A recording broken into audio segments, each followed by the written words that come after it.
Assalamualaikum warahmatullahi wabarakatuh. Selamat datang di materi biologi kelas 12 SMA bersama saya Dewi Susanti SSI, guru biologi SMA Negeri 1 Padang Gelugur.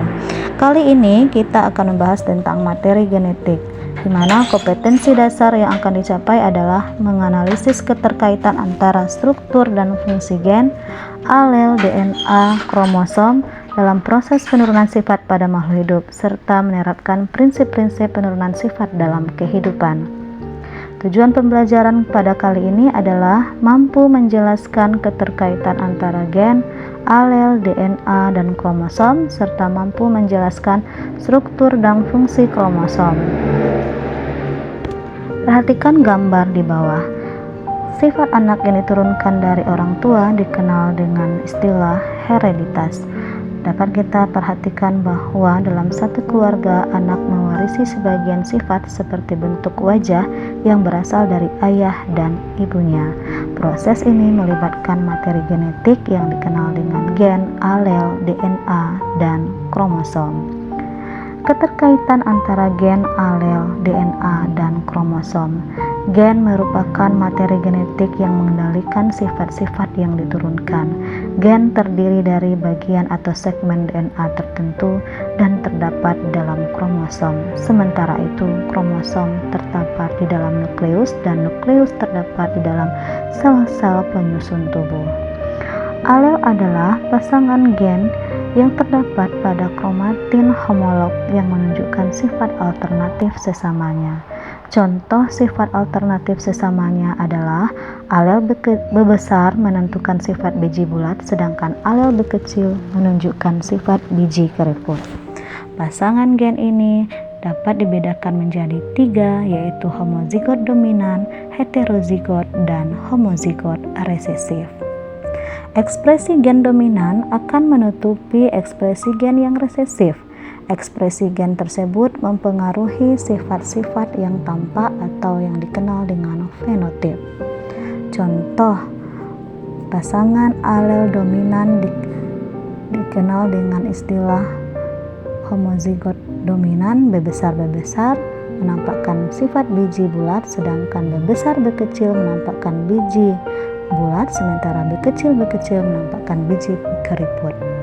DNA merupakan penyusun gen pada kromosom yang menyimpan informasi genetik.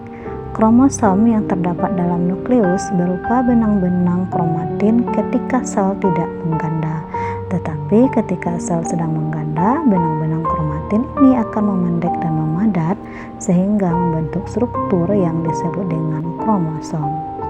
Struktur dan fungsi kromosom. Kromosom merupakan kromatin non-aktif yang dapat memadat dan memendek sehingga tidak memiliki fungsi. Bagian kromosom itu sendiri terdiri dari sentromer dan kromatid yang dikenal dengan lengan. Berdasarkan fungsinya, kromosom dapat dibedakan menjadi 2 macam, kromosom tubuh atau autosom yang mengendalikan sifat tubuh seperti tinggi badan dan warna rambut. Kromosom seks atau gonosom adalah kromosom yang menentukan jenis kelamin, contohnya kromosom X dan kromosom Y.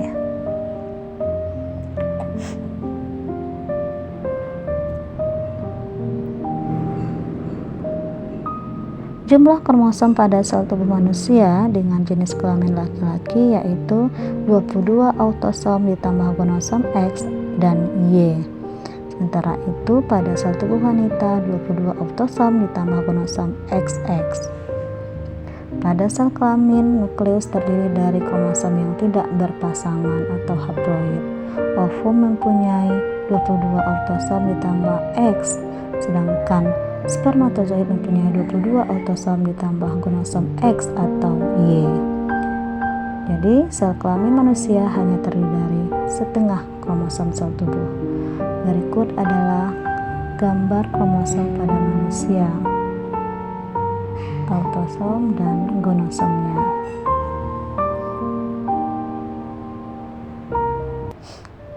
Berdasarkan letak sentromernya, bentuk kromosom dibedakan menjadi 4. Yang pertama telosentris, yaitu sentromer terletak di ujung kromosom. Kedua, akrosentris, sentromer terletak di dekat ujung lengan kromosom, sehingga kromosom 1 lebih panjang dari kromosom lainnya. Submetasentris adalah di mana sentromer terletak di salah satu ujung kromosom sehingga kromosom menjadi dua bagian yang tidak sama panjang. Dan metasentris adalah sentromernya terletak di salah tengah-tengah kromosom sehingga kromosom menjadi dua bagian yang sama panjang seperti huruf V. Berikut adalah gambar-gambar kromosom berdasarkan letak sentromernya.